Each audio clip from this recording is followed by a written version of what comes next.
انا عندي اعتراف صغير. انا ما كنتش بعرف ادعي خالص، ما كنتش بعرف ادعي لنفسي.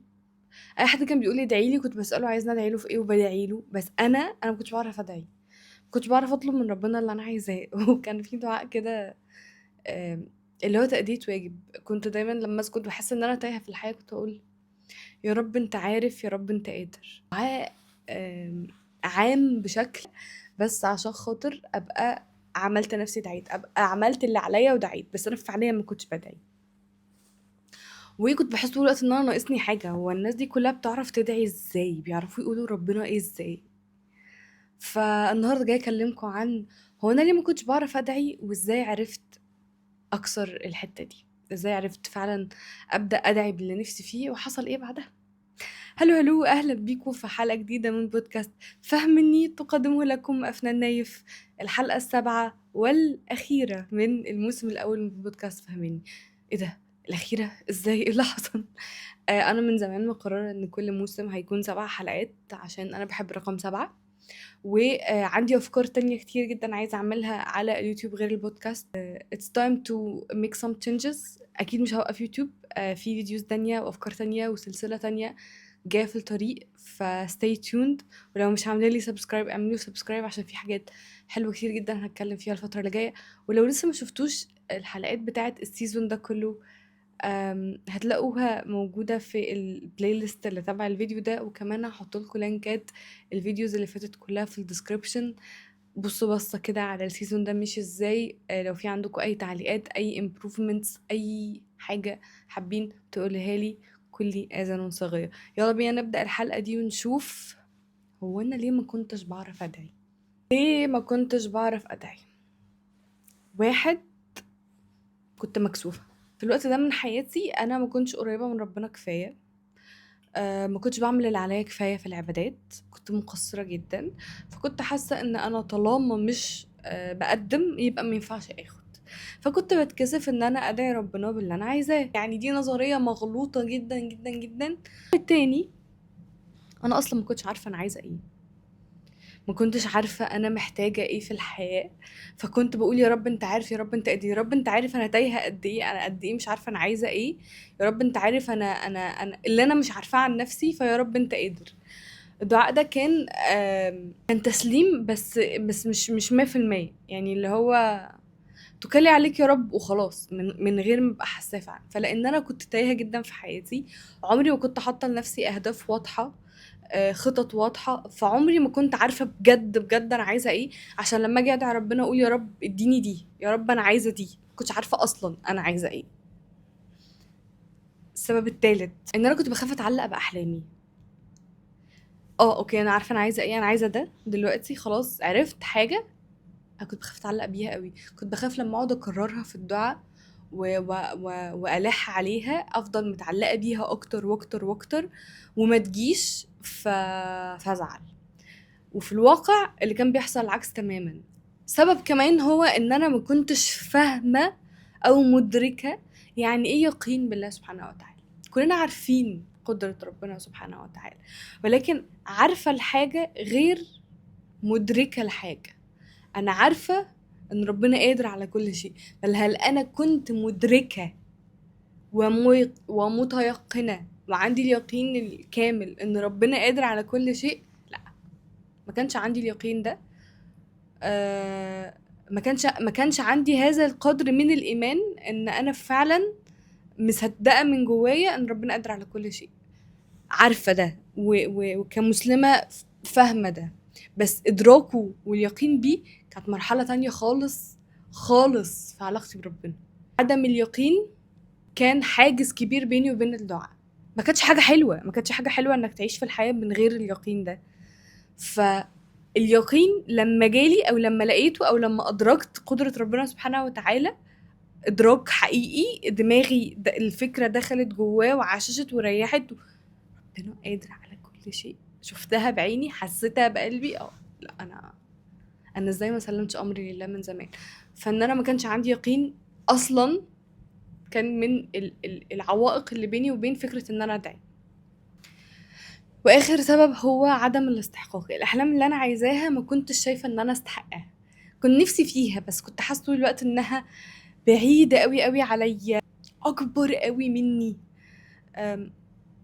اوكي، عوزي براحتك، عوزي براحتك، مش يعني كلها طموحات واماني على ايام زي ما كنا بنقول واحنا صغيرين، كلها طموحات واماني، اطمحي احلمي، بس هل انت فعلا تستحقي الحاجه دي؟ لا. رغم اني كنت بسعى لها، رغم ان انا كنت بقول للناس كلها انا في يوم من الايام هحقق، بس من جوايا برضو ما كنتش مصدقه ان انا استحق اوصل للحاجات دي. فبرضو احساس عدم الاستحقاق كان بيخليني مش قادره ادعي، وانا هدعي ازاي بحاجه انا مش شايفه ان انا ما استاهلهاش؟ فده برضو كان من العوائق. طب دي كانت العوائق وكانت الاسباب اللي مخلياني مش عارفه ادعي. انا كنت بقعد يعني دايما كان في رمضان كنت الناس كلها بتقول الدعاء واهميه الدعاء في الايام دي والدعاء مستجاب وانا كنت ببقى حاسه انه تعملوها ازاي دي؟ هو انتوا بتدعوا ازاي؟ انا ما اعرفش. انا دايما بسجد وبقول سبحان ربي الاعلى، سبحان ربي الاعلى، سبحان ربي الاعلى، بعدين انا سامعه الناس اللي حواليا بتدعي، سامعه بس مش عارفه اقول ايه، مش عارفه اقول ايه. يا جماعه غششوني، يا جماعه اي حد يقول لي ادعي بايه. حتى لما كان بيبقى في لستة ادعيه كده بتتوزع في المساجد، انا كنت برددها، بس انا ما كنتش ببقى مصدقه، او ما كنتش ببقى يعني بقولها بيقين. الناس كانت بتعيط ورا الشيخ وهو بيدعي، وانا ما اعرفش هم بيعيطوا ليه. كان في حاجز كبير جدا بيني وبين الايمان من جوايا من قلبي فعلا. وكملت في الحياه. حصل كوفيد، حصلت واحده من اكبر الوقعات في حياتي في الفتره دي، وجه رمضان 2021. انا في رمضان ده كنت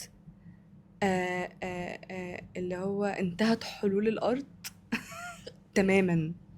حلول الارض حرفيا انتهت، كل حاجه على ارض الواقع قفلت في وشي.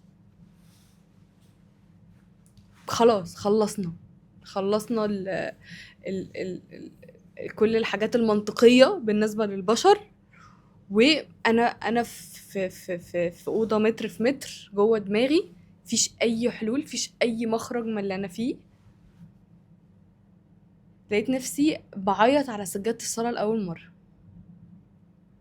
هنا بقى اللي هو أنا وصلت لمرحلة لازم أسلم أمري لله سبحانه وتعالى. وعشان كده أنا بحب الابتلاءات، لأن بحس إن الابتلاءات عاملة زي الألارم، تذكير قربي من ربنا، الجئي لربنا. ما كنتش أنا شفت محن حقيقية في حياتي لحد اللحظة دي. ما كنتش انا شفت يأس شديد من الواقع والبشر والمنطق في حياتي لحد اللحظة دي. فلقيت نفسي بلجأ لربنا سبحانه وتعالى. كان أول مرة في حياتي أدعي بيقين وبتسليم تام، اللي هو يا رب أنا ما عنديش أي حلول، يا رب أنت قادر على كل شيء، يا رب أنت هتخرجني من ده.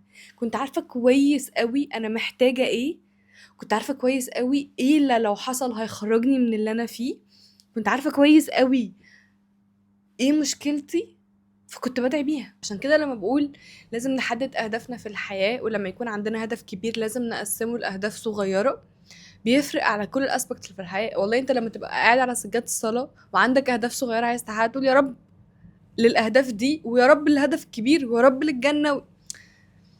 فالواحد لما يبقى محدد اهدافه بيبقى عارف هو هيدعي ربنا بايه.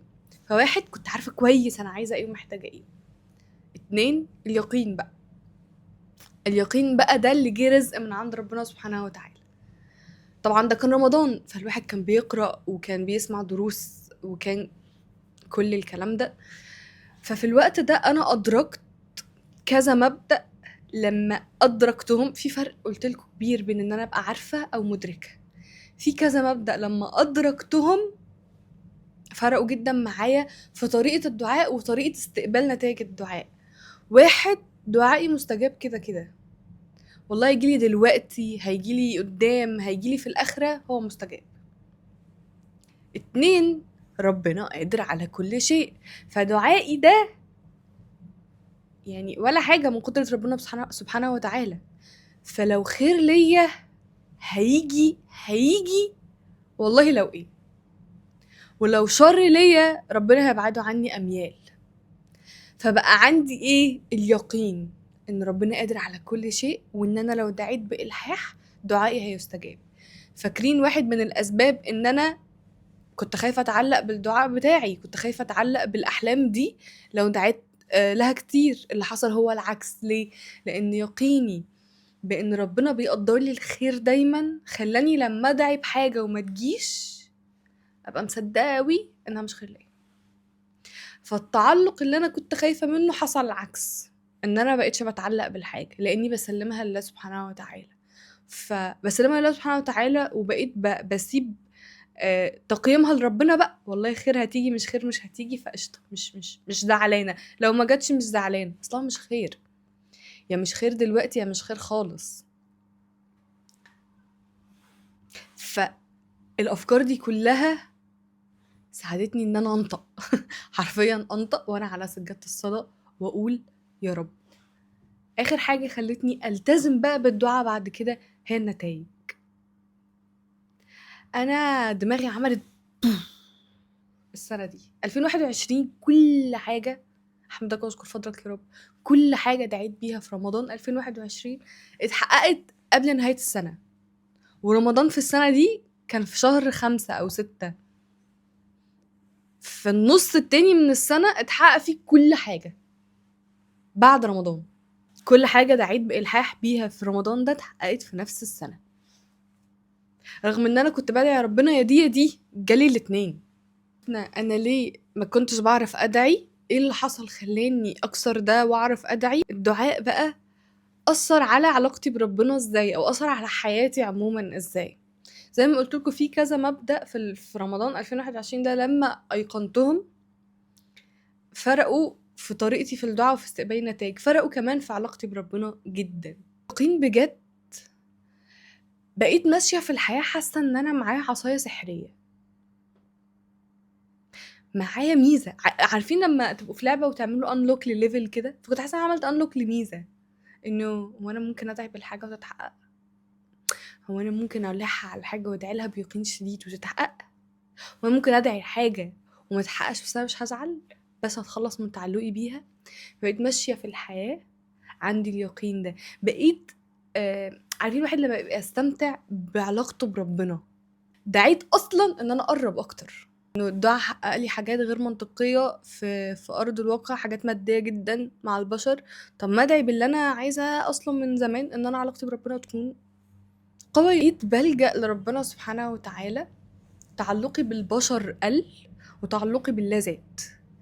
فكره ان انا ابقى معتمد على وجود اشخاص في حياتي، اصحابي، اخواتي، وان هم علاقتي بيهم مدى قربنا، قد ايه احنا بنتكلم، قد ايه بنخرج، قد ايه بنسأل، يفرق جدا في نفسيتي بشكل كبير. لا ده قل. هل بيفرق؟ بيفرق بس مش بنفس القدر. ليه؟ لان انا عندي علاقتي بربنا سبحانه وتعالى. بقيت بلجأ لله اكتر من اي بشر على وجه الارض، لانه ربنا سبحانه وتعالى ده ما كنتش بعرف اعمله لما ما كنتش بعرف ادعي. فان انا بقيت بعرف ادعي بقى بيخليه عندي ملجأ وامان في معية الله سبحانه وتعالى. فرقت جدا في حياتي، فرقت جدا بقيتش اصلا مهووسة بشيء على الارض، ما بقيتش مهووسة بشيء مادي، لان عندي ربنا سبحانه وتعالى، عندي علاقتي بربنا سبحانه وتعالى، وعندي الانبهار المستمر بقدرة ربنا سبحانه وتعالى، برحمة ربنا سبحانه وتعالى. فكل انت ما بتقرب من ربنا كل ما في فراغات جوه قلبك وجوه مشاعرك بتتملي. ففكرة انك تتعلق بحاجات مادية وحاجات دنيوية كتير بتقل، انك تتعلق بالبشر كتير بتقل، لان التعلق الكبير اللي في حياتك هو ربنا سبحانه وتعالى. الملجأ الاكبر في حياتك هو ربنا سبحانه وتعالى. فلما بدأت ادعي اكتر بقيت بعرف اتكلم مع ربنا، بقيت بعرف احكي له، بقيت بعرف ألجأ له. عارفين انتوا بوابة كبيرة من البوسيبيليتيز، من الاحتمالات ومن المميزات اتفتحت لي مع قدرتي على الدعاء. تقبلي للابتلاءات والمصائب زاد. انا كنت بنهار من اقل حاجه. هل انا ما بنهارش؟ بنهار دلوقتي بس مش عشان المصائب والابتلاءات، بنهار لاسباب تانية. بس انا فاكره ان انا اتسرق مني موبايلي قبل كده مرتين ورا بعض في 6 شهور مثلا، ودي كانت من وقتها اسوأ الحاجات اللي حصلت في حياتي، وانهارت انهيار فظيع. وفاكره صاحبتي وقتها كانت بتتفرج عليا وانا بنهار وبتزحلق على الباب زي الافلام العربي القديم. مش فاهمه في ايه ده موبايل ايه الهبل اللي بتعمليه ده. بعد قربي من ربنا سبحانه وتعالى وبعد قدرتي على الدعاء حصل لي حاجات طبعا أسوأ بكتير من كده، وتقبلتها عادي جدا. انا لما بفتكر موضوع الموبايل ده بحس انه ايه الهبل اللي انا فيه ده. بس وقتها دي كانت حاجه كبيره، ان انا ما كانش عندي باك بون، ما كانش عندي سند، ما كانش علاقتي مع ربنا تخليني استوعب انه دي حاجه صغيره قوي في الدنيا. احنا دي حاجه صغيره قوي في الدنيا. فبعد كده لما كان بيحصل اي مصائب انا متقبلاها. ليه؟ لان زي ما قلت لكم في كذا قاعده امنت بيها وانا بقرب من ربنا في فتره الدعاء. كل حاجه بتحصل لي خير، ربنا قادر على كل شيء. فلما لما بيحصل لي حاجه بحس انه اوكي خير. لما بيحصل لي حاجه بحس انه اوكي ده منبه من ربنا انه قربي، بعيد شويه قربي. فتقبلي المصائب والابتلاءات بقى احسن. هل انا بتقبلها 100% ومش بزعل؟ لا، لاني بشر. بس اتحسنت كتير جدا وبقيت بهندلها بشكل يعني عقلاني اكتر، عقلاني في يقين، عقلاني في ايمان، عقلاني في توكل وما الى ذلك. فالدعاء فرق بشكل كبير جدا جدا في علاقتي بربنا في كل اللي انا اتكلمت فيه ده. هو انا ليه اصلا قررت ان انا اختم السيزون ده في البودكاست بالموضوع ده؟ لان دي من اكتر الحاجات اللي فرقت في حياتي. حاسه ان انا عايزه اختم السيزون ده بان انا اديلكوا هديه، وهي اللي احنا نانلوك الميزه بتاعه الدعاء واليقين بقدره الله سبحانه وتعالى. اتمنى ان الحلقه تكون عجبتكم، اتمنى ان يكون السيزون كله عجبكم. لو ما شفتوش الحلقات اللي فاتت يا ريت تروحوا تشوفوها وتقولوا لي رايكم فيها. لو حاسين ان الحلقه دي هتكون مفيده لحد من اصحابكم يا ريت تبعتوها له، تعملوا لايك كومنت وسبسكرايب بعد اذنكم. وبس كده. فاهميني؟ اتمنى من كل قلبي ان انتوا تكونوا فاهميني. سلام.